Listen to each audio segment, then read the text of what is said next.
though. So let's get started. So I'm going to give this presentation. Definitely write comments in the comment section when you are there. And as soon as I am done the teaching, the training right now, I will hop in there to see what questions you have, and I can definitely continue on from there. So first off, thank you for joining. This is, I know, super busy for so many of you, but I knew that this topic we needed to get out there. With everything happening right now, there's so many different stresses for you guys, and knowing the signs of physical stress on your body so that you really can arm yourself to really have the best possibility right now to make sure that your immune system is strong, that your stress management system is strong, that everything is calm for you. Because right now you have more stressors on top of your regular shifts. You guys have COVID-19, you have worrying about your health, your family's health, families in quarantine. And then you also have this fear of others. So there's two different scenarios with people that you may be dealing with right now as well on calls, is where people are overly fearful, and that takes even more of your energy to be able to deal with the situation, calm them down. And they really expect for you to be the source where they're asking questions and to be really knowledgeable on everything. And without having time, because of your longer hours and OT and all that, it's really tough. And then you may have the opposite, where people are really like frustrated and irritated because they don't know what this hype is about. So you guys have to calm all of these fires on top of the regular duties of your job. I know my husband's been definitely on lots of overtime. He's in emergency management. We have 5,000 officers in Toronto here, and they're trying to figure out the emergency management plan for everybody and the city, all the backups if all the stores and everything got shut down with the looting, and all kinds of backup plans on backup plans. So there's so much involved. And I know that I struggled with the exhaustion and brain fog and everything for so many years. And I know that if I was in your situation, I really wouldn't have been able to manage all the things that are going on. I'm pretty calm now, and I'm pretty relaxed, and I've got everything in order because my brain is firing, because I'm able to really think about what's going on. I can big picture think. I'm not stuck in that tunnel vision, which has happened to a lot of you guys. I'm not easily frustrated with the kids interrupting me in my workday and doing all of these things. So many things are not getting to me like they used to. I'm still sleeping really well when I'm in bed. I'm waking refreshed. I don't have injuries that are healing. My immune system isn't. I used to get so many colds and flus, chest coughs, all of these things. So right now is where you really need to be cautious. So this is really important for us to be digging into today. So right now we are going to dig into the training, okay? So we're going to learn why and how this stress really does affect your body, okay? So one thing to really note is that our system has never ever adapted over time, our stress management system. It is still the size of a grape in the shape of a walnut and sits on top of your kidneys. So some of you may have that lower back pain. Let me know in the comments if you've ever had that lower back pain where you feel in those adrenals your stress when you are in stressful times. I know that used to happen to me a lot. And our system has never, ever adapted. So back in caveman days, you had stresses such as being chased by a lion, not being able to get food, weather, things like that. Whereas now we have so many other stressors. We have physical stressors. So in your job, all of the equipment that you are carrying on your person is just a physical stress all day. Shift work, sleep, those are physical stressors. Sleeping daytime, nighttime, that physically taxes your stress system. We have nutritional stresses where on a regular schedule, you guys struggle to get food, or you're stuck on calls where you can't get to food. But now there's even the added struggle of so many of the stores are closing down that being able to just grab things quickly, or being able to go to the store and stock up, which is another stressor because you guys, a lot of you didn't even have the time or mental power to prep food, is not even an option anymore. We have physical nutrition, we have environmental toxins. So things like the blue lights in all of our devices, we have all kinds of different toxins and chemicals and stuff that do stress our bodies. Then we have illness and injury. So anytime that you do have an illness on you or an injury, it stresses you. And then we have the mental stresses. So right now you have the stress of every call that you're going to, worrying of checking extra signs. Does this person look like they have a fever? Do they have a cough? Respiratory issues? Does anybody in the house, am I being exposed to anything? That is an extra mental stress that you have. And then you have the stress of your family, because with most people, both spouses are at home now, which may be increasing your domestics as well. So your call volume may go up on that aspect. But you have, usually in the household now, both parents are there if it's a 2-parent household.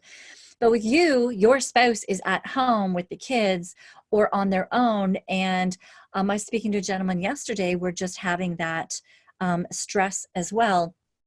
He was worried that if he had to be quarantined, he'd be away from the house for 14 days. So there's all these different stresses, the family guilt that we always have. And the thing is that your stress management system cannot tell the difference between a physical and a mental stress. It all hits your body the same, absolutely the same. So something like spilling your coffee sends out stress hormones so that you have that adrenaline to fight the fight. And it also sends out your blood glucose hormones in order to give you energy for the fight.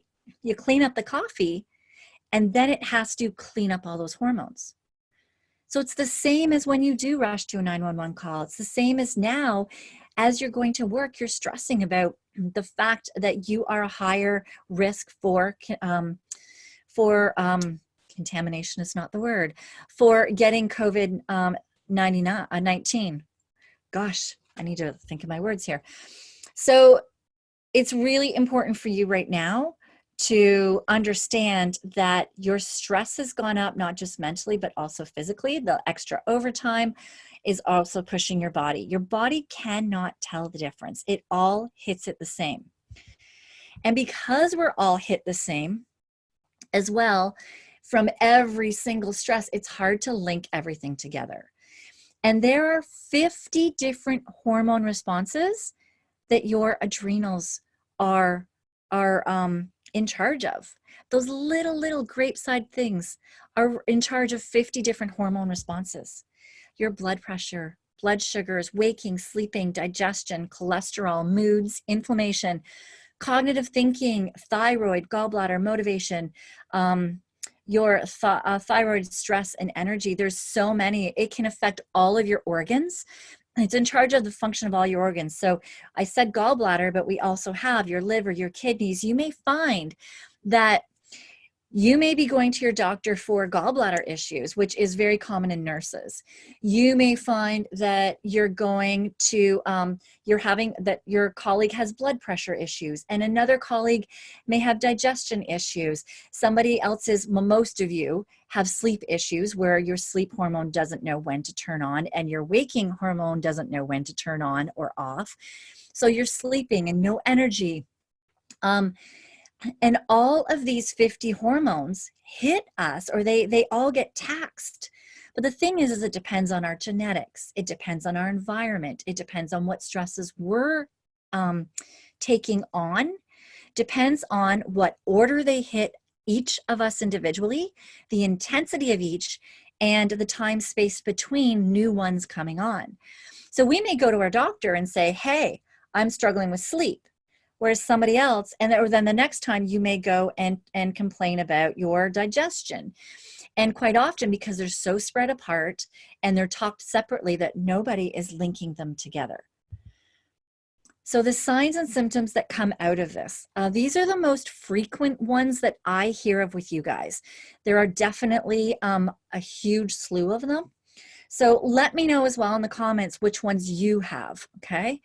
So there's tired and wired, waking mid-sleep, exhaustion, brain fog, short fuse, skin issues, headaches, nagging injuries, anxiety, depression, colds, flus, and allergies, which right now, if you're already susceptible to those, then that does put you more susceptible to this COVID-19. Depression, digestion, heart issues, digestive issues should be together there.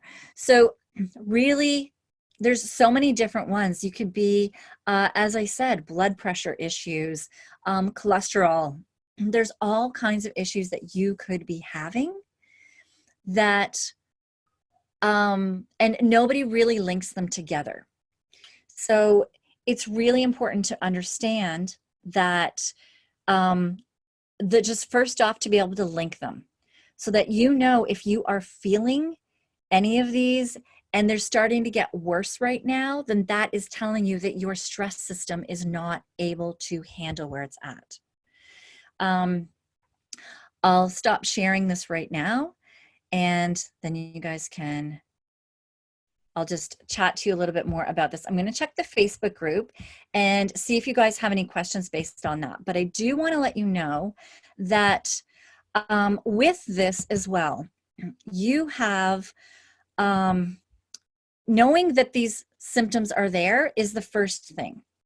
And it's really important to understand, because quite often in your profession, you're told that instantly everything is a mental health issue. And the thing is that it's definitely that mental aspect of your job takes its toll, but all of these cumulatively take their toll.